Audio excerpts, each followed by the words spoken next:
for me mainly because I'm recording into this software called Ecamm Live, and I see two of yous, which is there we go. Let's do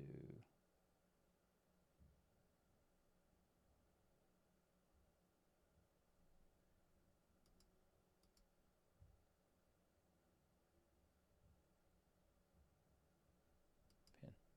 Okay, so now we see both of us, right? Yes, I do. Okay, this is gonna be interesting. Welcome back to another episode here on Hacks and Hobbies. Today, I have the pleasure of bringing on Trina to the podcast. Trina, thank you so much for coming on. Oh, I'm so happy to be here, Junaid. Thanks so much for having me. Absolutely. And, we were talking in the green room, and you're letting me experiment this new thing that I've discovered. I mean, it's something that they were talking about, but thanks for, playing along. I mean, you've been in marketing for so long, which is Oh, mind yeah. blowing. It's no wonder there's new applications coming out all the time, and that goes to show that there's so much more need for this now more than ever. Yes. Yes. Yeah. Hey, and you know what? You don't know how it works till you try it. So why not? Let's play along. Absolutely, and you know the important thing of it all is we were talking about and how you're a centurion in marketing brands and launching 100 online brands. How does it feel, and like what inspired you to say, hey, this is what I wanted to do? I mean, that's a great question. It has been a really interesting journey getting here. Starting out when I was going to college, I was double majoring in art and psychology because I really wanted to do art therapy. And, I grew up in a super creative home. Yeah. My mom did two things amazingly well. She was very creative and she made people feel at home. And that just had such a big impact on me. So, it ended up in me resulting in kind of getting into art therapy, and the more psychology classes and sociology classes that I took, the more I realized, oh, wait a minute, I'm a little too soft hearted for this. If I'm not actually able to help a client or a patient, I'm not going to be able to put a difference between work and life at the end of the Yeah. day. So, when I was in college at that time, one of my professors talked to me and he said, Trina, why don't you consider graphic design and branding? It's really the perfect mix of everything you love. It's business, it's art, and it's psychology. And, that's just one little tiny piece and why I'm here today. But that's a big part of the shift in my career. That's so cool. I mean, helping people is one of the. Let me see. Did I unmute myself? Okay. Yeah, helping people is one of the core things that human beings are born with, right? And it Yes.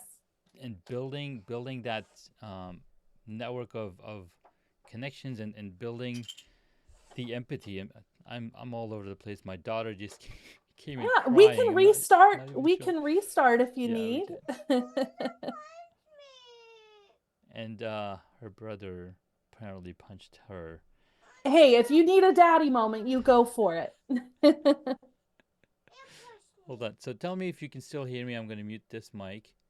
Can you still hear me? I can't hear you right now. Okay, you can hear me now. Yes, I can hear you now. I cannot hear you now. Okay, so I was just testing. There's two different mute buttons on here, Yeah. and I wanted to see which one was which. So cool part. Let me see if this pause works. Hit pause. So I'm gonna clap it in and ask that question about how you got into marketing. Yes. So Trina, it's so awesome to have you here. Talk to us about how you got into marketing, how you got into branding. I mean, you've been doing it for some time with launching over 100 online brands. What inspired you to say, "Hey, this is where I want to go"?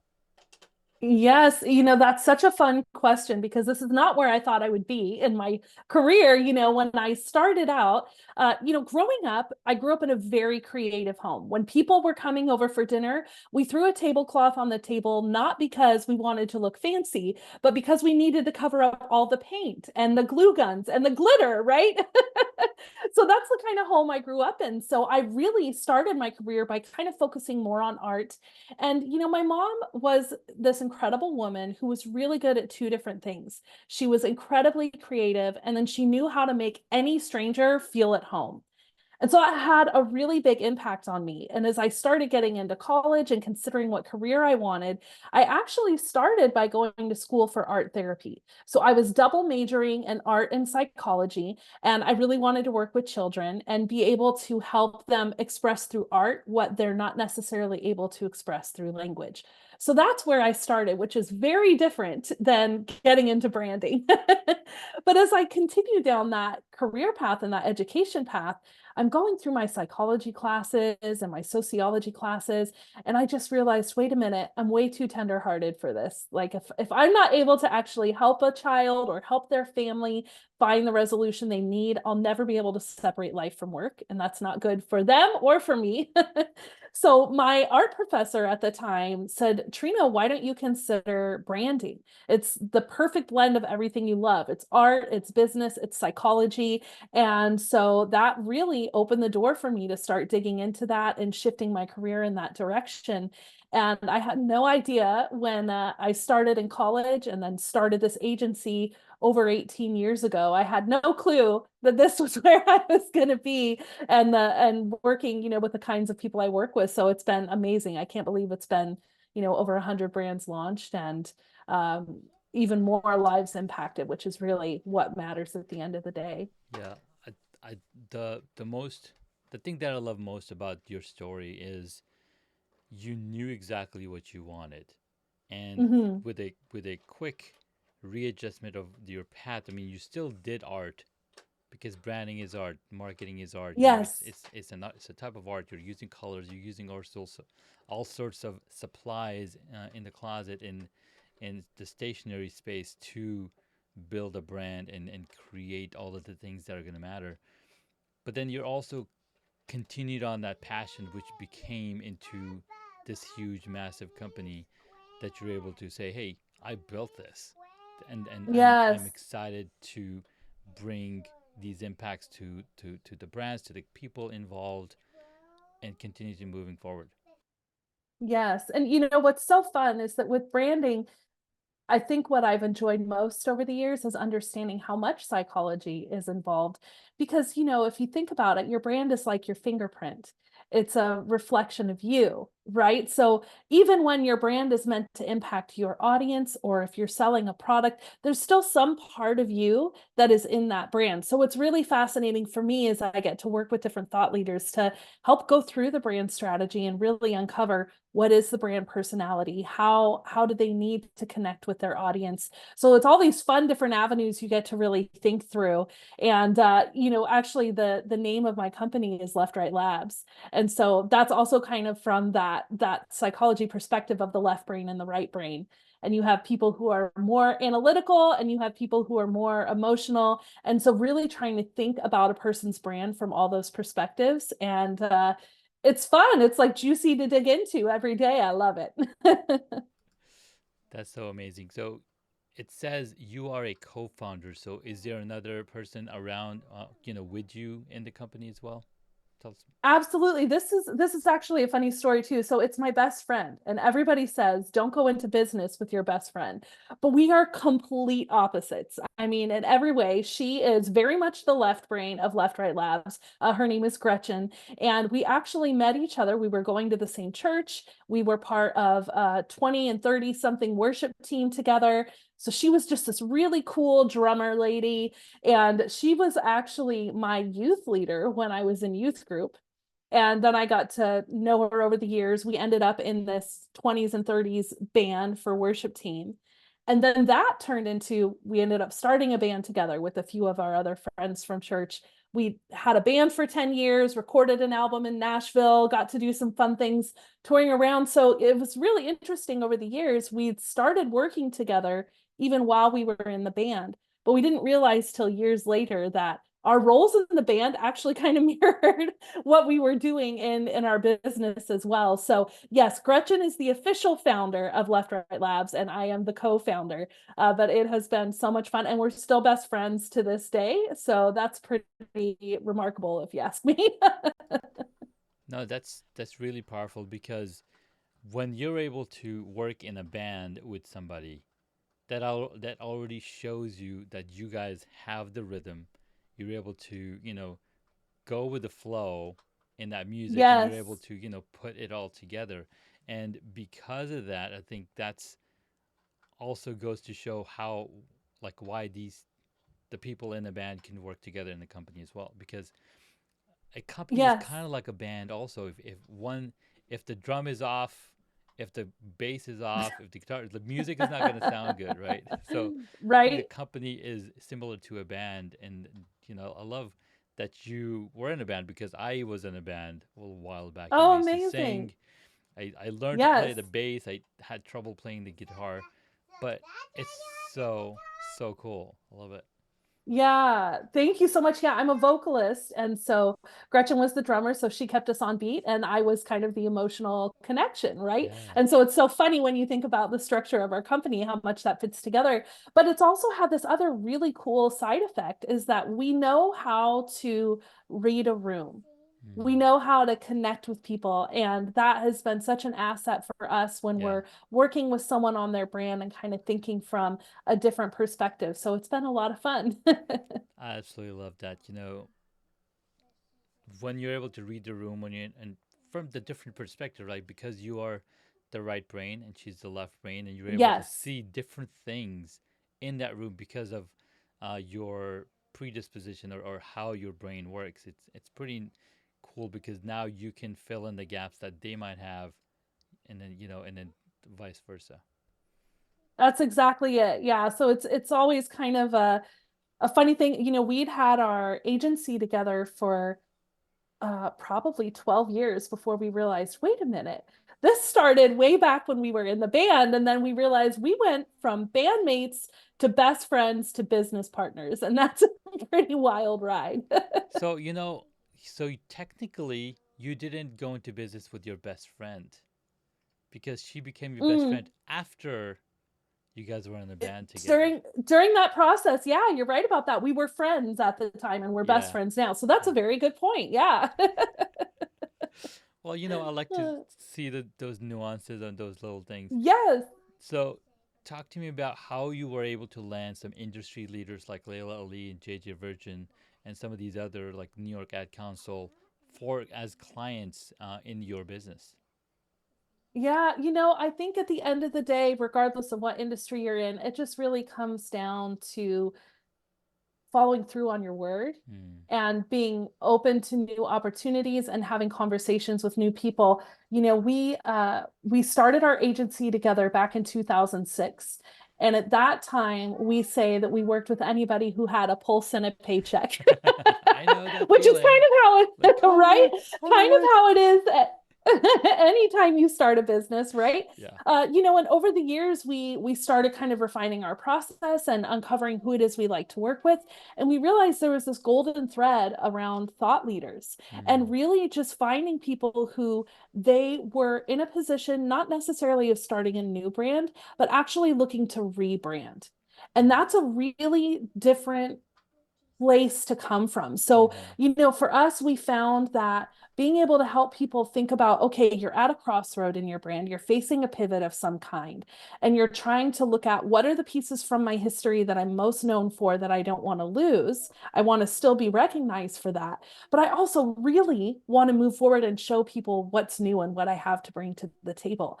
So I've heard you say in other podcasts that you've done how important mastermind groups are. Mm-hmm. So for us, we were in this incredible mastermind group. We still are. We've been part of it since 2014, where we had just gotten started and they saw us kind of, as the young fawns with wobbly legs, right? And then you get older and you get stronger.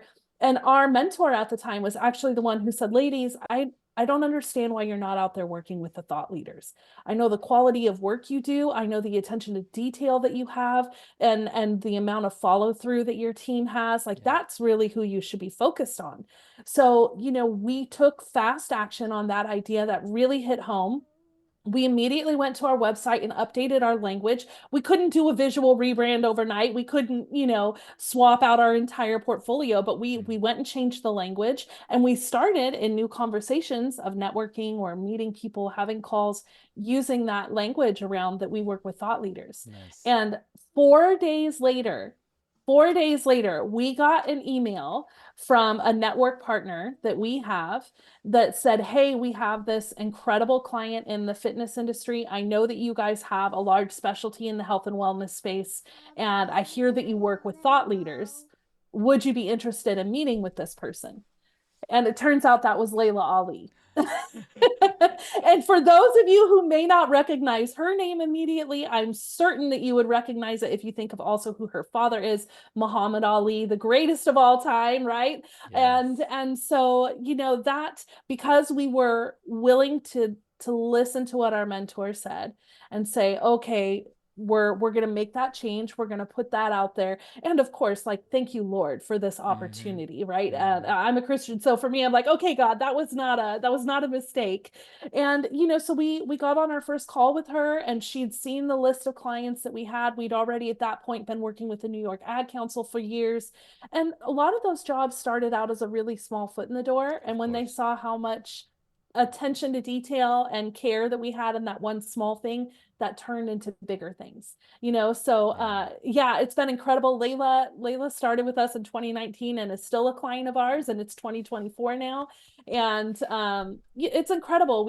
Our focus is really on serving people that they've already got the platform, but they're looking to have deeper conversations with their audience, and Yeah. we help them dial in, like, how can we talk more closely with that top 3% and help you feel more like yourself today, instead of kind of carrying along this brand that's 8, Mm. 10, 15 years old. Like, you changed over the last 15 years, right, Janae? Yes, I have. Absolutely. Yes. So yeah, we reinvent ourselves. Why aren't we reinventing our brands? and Mm. and so that's what we love to do. So it's been such a cool process, but I would say it's definitely grown from just diligence and following through and just having a heart to really take care of people. I love that so much because, like you said, we're continually growing. Why not grow the Yes. brand and show that authentically and show that um, that hey, we are growing as a brand. We were here, now we're here, now we're here, and just like we see that Yes. happen through other brands as well, right? Pepsi Cola used to be something else. Now they have so many Right. different things, and as human beings, we are constantly striving for what's next. I mean, we're literally forward-facing animals.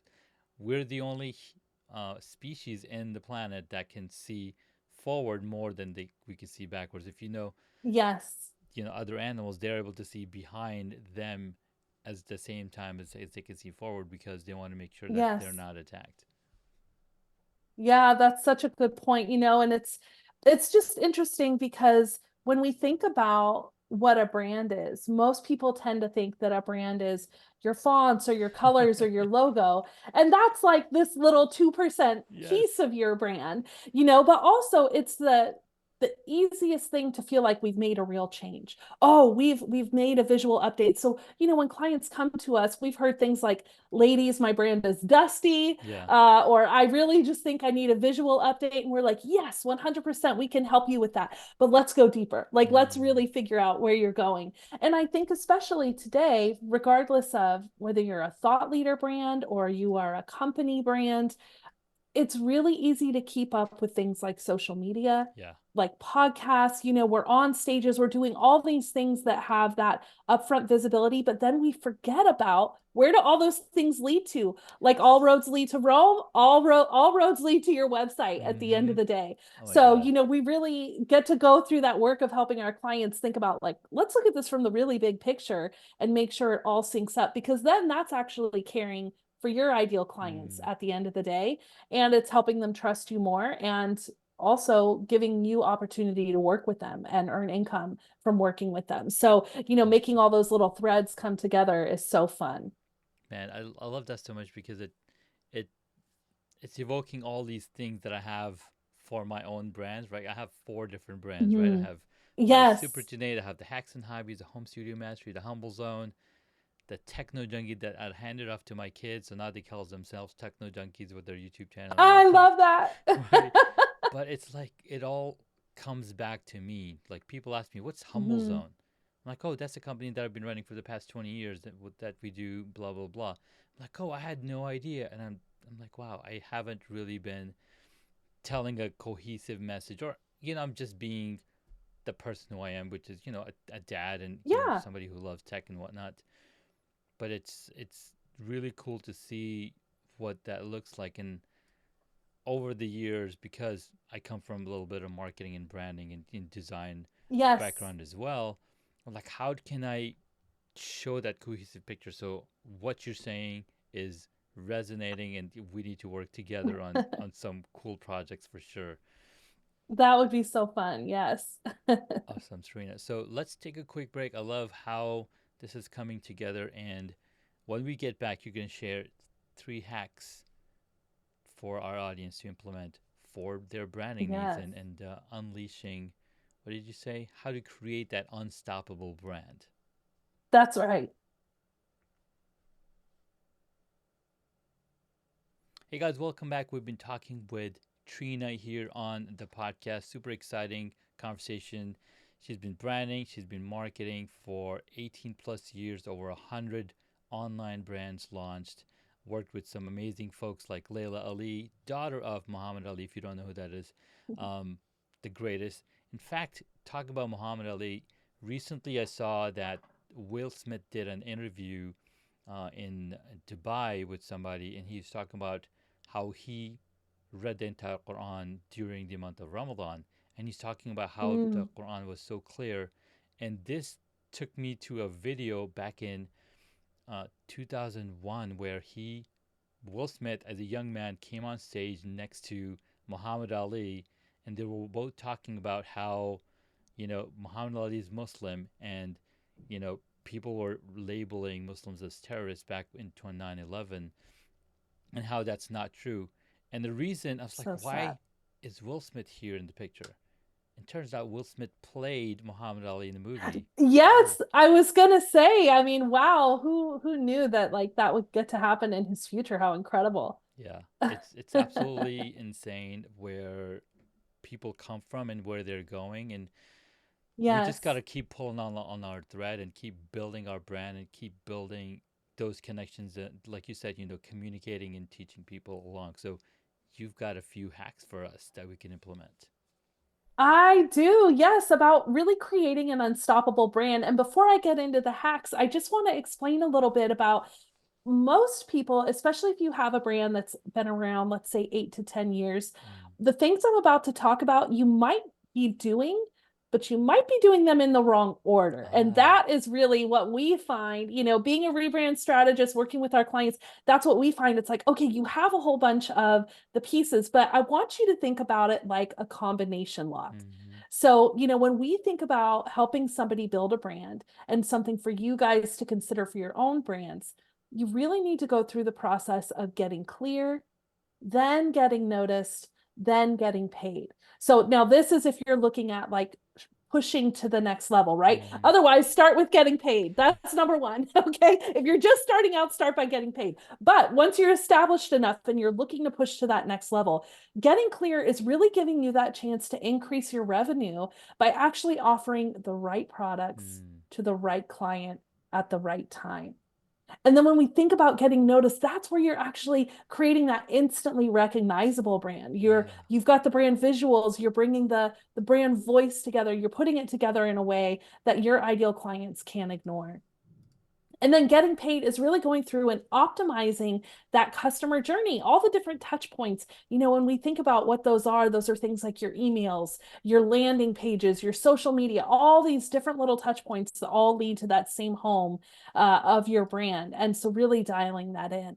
So, we find that a lot of the times people have parts of these, but not in that right order. So when we think of that locker, right? If Yeah. we are in high school and I'm given three numbers for my locker that day, I'm like, okay, I've got my numbers, but dang it, I can't remember what order I do this in.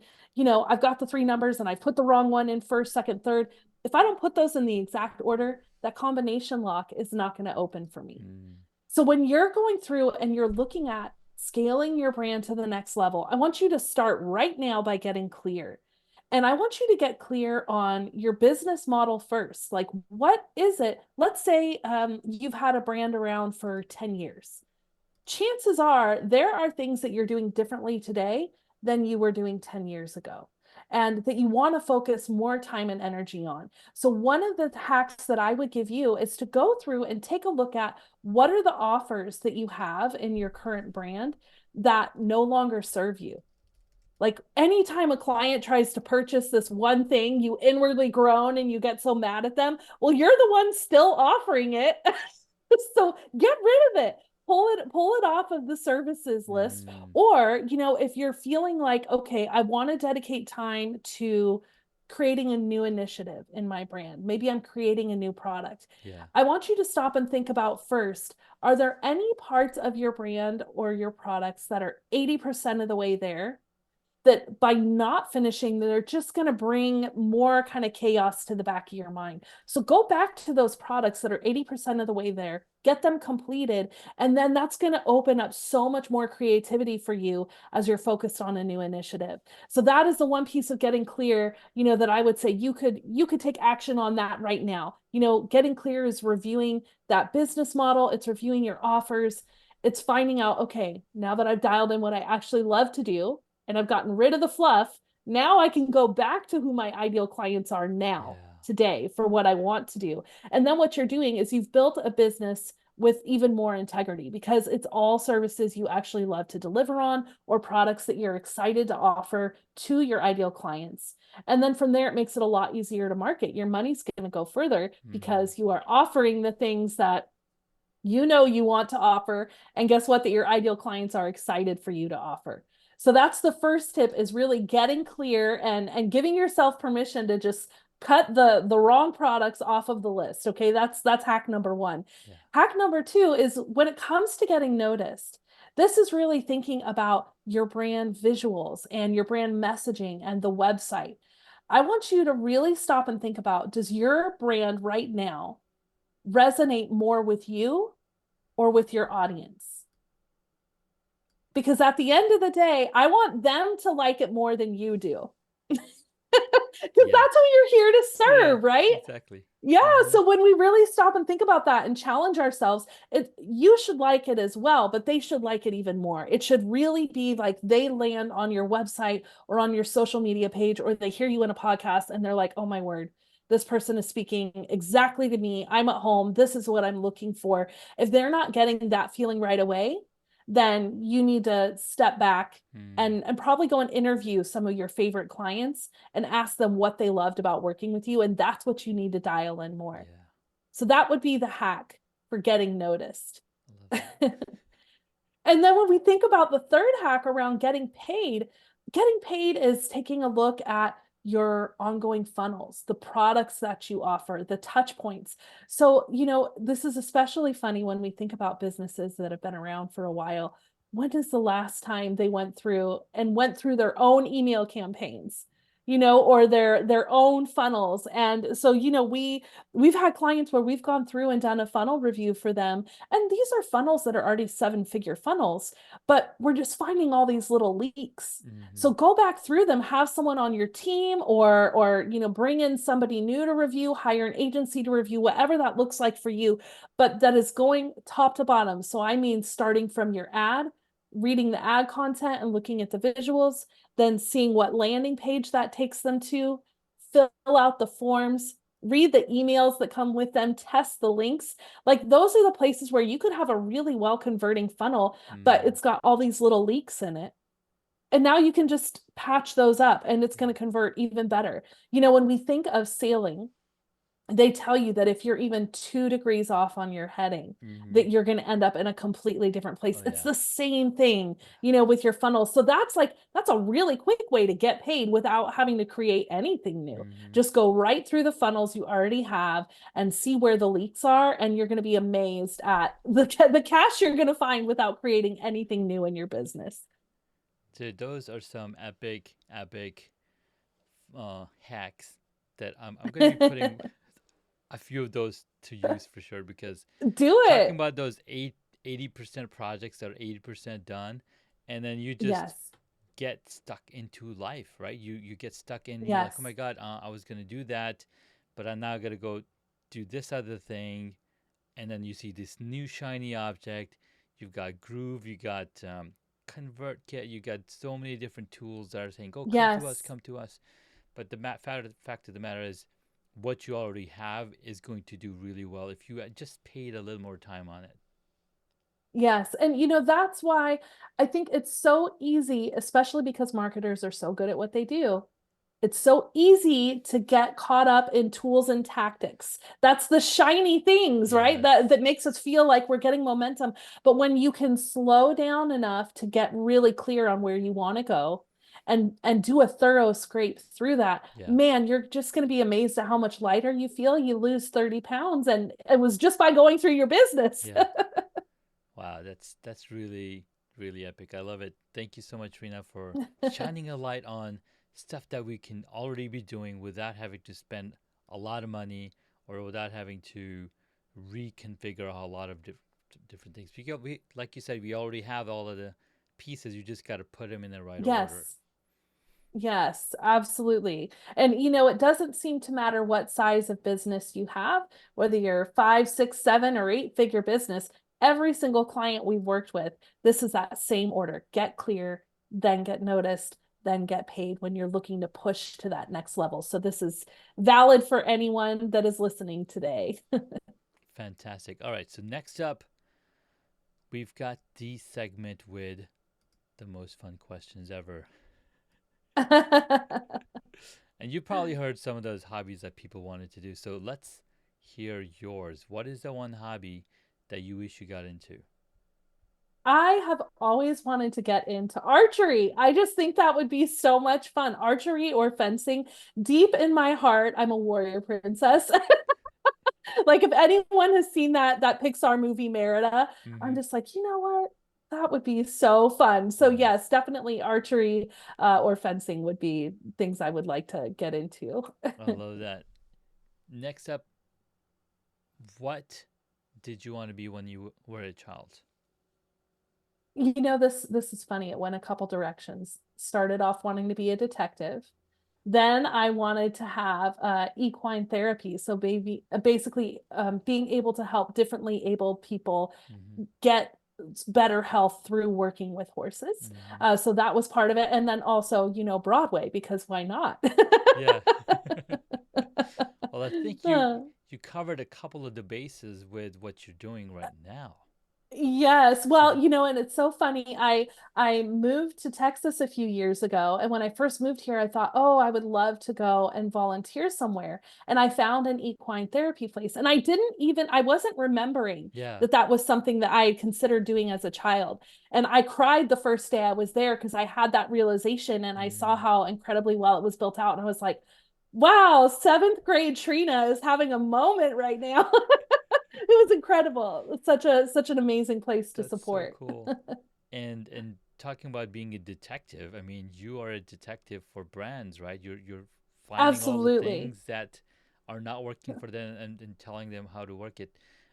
In fact, um, if you go back to a few of the episodes, I had the pleasure of interviewing two equine therapy Oh, therapists wow. myself. So there's Rose that I spoke with. She still does that in Colorado, and then there was also Alicia. She also did a lot of like equine therapy for I'm gonna look those up. Yes, how fun. yeah. All right, next up, what did you want to be when you were a child? We already asked that question. I'm gonna skip it.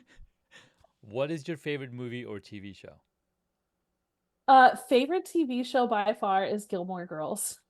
Nice. I don't know if you're very familiar with that show or not, but I'm I feel familiar like with the show. I haven't seen any of those shows though. sure, sure. I there's just the whole show is full of a bunch of characters, and I feel like even though they're amplified, we've all known a Kirk. We've all Mm, known a Miss Patty, like the characters from the show. I'm just like, oh gosh, this is so relatable no matter what kind of nice. town you've grown up in. So it's that's a one I've always loved. I love it. All right, next up, what movie would you choose if you got to play a character in it? Oh man, it would have to be one of the Lord of the Rings or the Hobbit movie. I can't remember which Hobbit movie it was Mm, where there was a female elf that also got to do a lot of the fighting. Let's go back to the mm, archery and the horseback riding. I that's can't right. think of her name right now. But yeah, Otariel, I think is her name. So yes, definitely either Lord of the Rings or the Hobbit. I love it. That's so cool. One of the best done movies in a long time for sure. Yes, yes. All I right, own next all up. the extended versions. Oh my god, I gotta watch the extended version. Why not? Who is your favorite superhero? Well, I have two. So Wonder Woman for obvious reasons, Mm-hmm. but also Iron Man, like just to have a brain like that to be Yeah. able to come up with the engineering. And yeah, I mean Wonder Woman just to be able to be strong in the lasso of truth and Mm-hmm. also be there to help protect and serve others. I think that's incredible. Amen. Amen. I love that. Iron Man is actually my favorite character, and I have I'm Awesome. building an Iron Man character toy, which is going to be about 2 feet tall. And Oh then Alex wow. Sanfilippo sent me a poster or one of the first copies signed by Stan Lee. So it's framed. Oh It's wow. framed in the shot behind this thing over Oh my gosh, Alex, how cool. here. I know Alex. He's such a good guy. What an amazing gift. He's very thoughtful. He's very thoughtful. Yes. All right, last question. If you were a board game, what would it be? I would be Clue. I mean, Mm, get in there and you have like the mystery and the theatrics, and you get a whole group of people in at once. Nothing better. nice. I love it. Well, Trina, thank you so much for your time, your wisdom, your insights, and the hacks that you shared that we can you know, take action right now on those things. Yes. Where can the superpreneurs listening find you? Yes, you can find me at leftrightlabs.com. And if you have any questions, you can book a call with me right there, and you'll have access to all of my social media links there as well. But thank you so much, Junaid. Such an incredible time getting to connect today. Absolutely. Well, the pleasure is all mine, and super excited that we got to have this conversation. Thank you so much again for bringing on the thunder, and That's super right. excited to share Get your this with the world. unstoppable brand. I know, create your unstoppable brand now. Talk with, go reach out with Trina, work with Left Right Brain, find out where you guys are missing in marketing and branding, and just bring the authentic you through their help. All right, thank you so much, guys, and we'll catch you in the next episode. And I hit